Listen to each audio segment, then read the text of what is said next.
that's kind of nice. Nice trees, huh? Good trees. Attractive trees. I've watched documentaries about people like you. No, thank you. I will see you later. Bye-bye. Bye-bye. Jesus Christ. Hey, everybody. Welcome back to my channel. My name is Sam, also known as RubyT. And today, we're back with episode 7 of our Renegade Platinum Nuzlocke. If you missed last episode, it went pretty well. We got our 3rd gym badge. Things are going okay. And what I also did was at the end of the episode, I told you guys to pick my team for the next run of the journey. So you can pick anyone you want. You could make life hard, easy, whatever you want, somewhere in between for me. And I'd say you went somewhere in between. We've got some good Pokemon in the team. We've got some more Pokemon that are tricky to use in the team. But all in all, we've got a team that's going to be a lot of fun.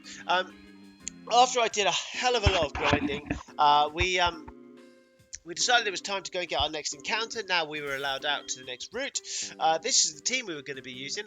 More about that in a little while. But yeah, we got quite lucky with our encounters in this episode. We got some decent Pokemon. So the first one out on this route here was Chansey, which is really cool. I've never used a Chansey in a Nuzlocke before.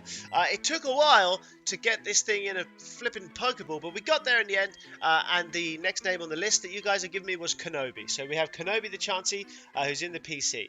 Yeah, as you can see here on the screen now, our team was Starmie, Cherubi, Dragonair, Donphan, Gallade, and Archaeopteryx, the Breloom. I'm letting you know it's called Archaeopteryx because, thanks to Seth in the Discord, he gave me the nickname for this Pokemon, and apparently it has to be called Archaeopteryx even though it's spelled Frederick. So there we go. If you hear me calling something Archaeopteryx even though it says Frederick, that's why. We took on some of these Team Galactic grunts without too much difficulty, and then I realised that we had a chance for a decent encounter from this honey tree on Route 212. So I decided that would be the thing we'd go for.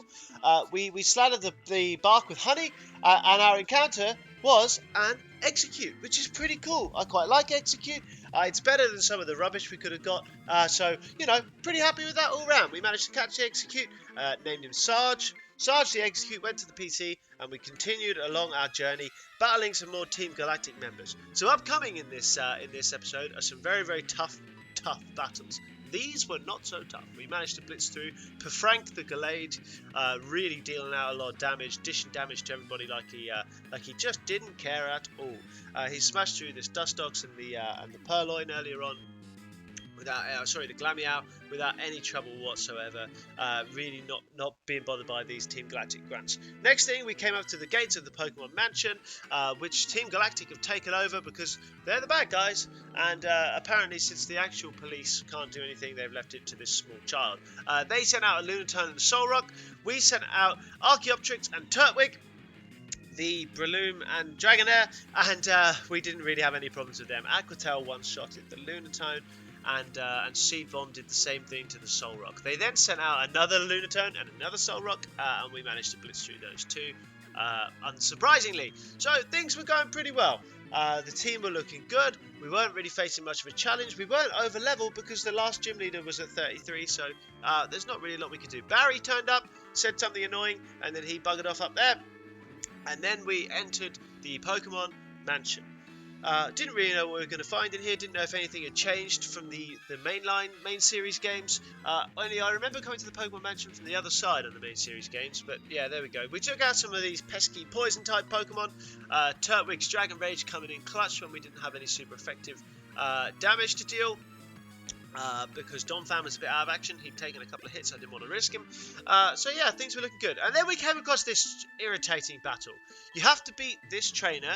These 3 trainers each have 1 Pokemon. You have to beat them in 6 turns exactly, no more no less. So 1 turn to beat the Nincada. Then the next Pokemon out was the Ninjask, which took us 2 turns to beat because I had to switch into Donphan. And then we used Rock Tomb. It didn't KO it because of the Focus Sash, so it took us 3 turns to beat, which means we had 2 turns left to beat this Shedinja. I figured the Shedinja would have a Focus Sash too, so I Leech Seeded it, forgetting that Leech Seed doesn't count the Focus Sash, so it only took us 5 turns. So then we had to do it all over again. And I sped this one up even more because we did the same thing again. 1 turn. Then the second battle, we switched. We hit again. So that was 4 turns. And this time I knew I needed to waste 1 turn and then use Leech Seed. So that's what I did. I used Morning Sun, and then I just need to use the Leech Seed. Yeah, yeah. And let me tell you, this is annoying. Anyway, third time, 1 turn, 2 turns to beat the Ninkada. Then followed by 2 turns to beat the Ninjask. 1, 2. Perfect, right? Nicely done. And then finally, 2 turns to beat the Shedinja. No problem whatsoever. This time we managed to do it, but god, that was annoying. Anyway, next upcoming was the most difficult battle of this Nuzlocke altogether. The Pokemon aren't that amazing. The trainers aren't that intelligent, but it's the battle you have to do with Barry. It's a double battle against the owner of the Pokemon Mansion and Commander Saturn, and it's tough because we don't get to choose what happens. Barry chooses his own moves, and he sucks. He absolutely sucks. So, yeah, there we go. Anyway, they sent out Wigglytuff and Bronzong. Bronzong? Yeah, Bronzong. What the hell am I talking about? We knocked off the Bronzong, got rid of its leftovers. Staravia got 1 shot, so that was really helpful.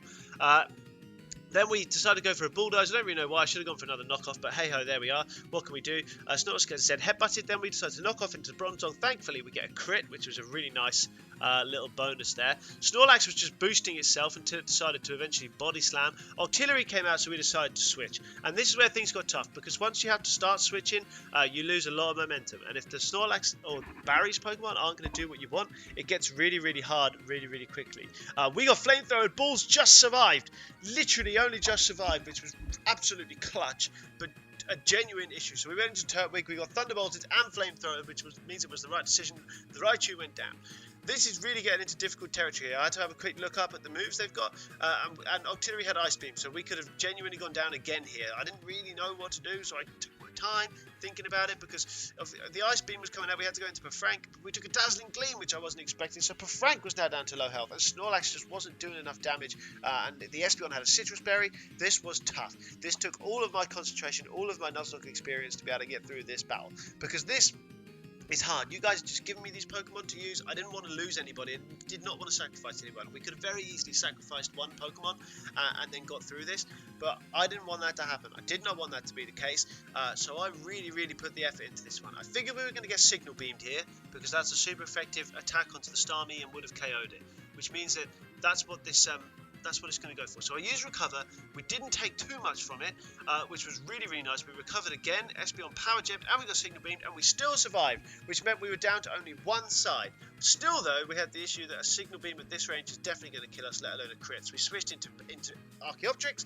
He took the Signal Beam with absolute aplomb, and we C-bombed it, and we were kind of through nearly. We were nearly there, but even so, this Toxicroak was a problem, because a Poison Jab was definitely going to knock us out, and I did not know if we were faster. I had a look at calcs, but we're a minus speed nature, which is not good. 58 speed against this Toxicroak was just not enough by any stretch of the imagination. So I had to really, really dig deep, and think about how we were going to get through this, because I wasn't sure.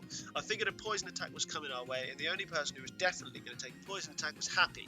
So the Poison Jab poisoned us, which absolutely sucked, but Snorlax yawned, which was the best move. Well played, Barry. Gone for the yawn. Snorlax took the Drain Punch, and then Toxicroak fell asleep, which meant that we could start Leech Seeding, getting some of our own health back, and doing some damage to it at the same time.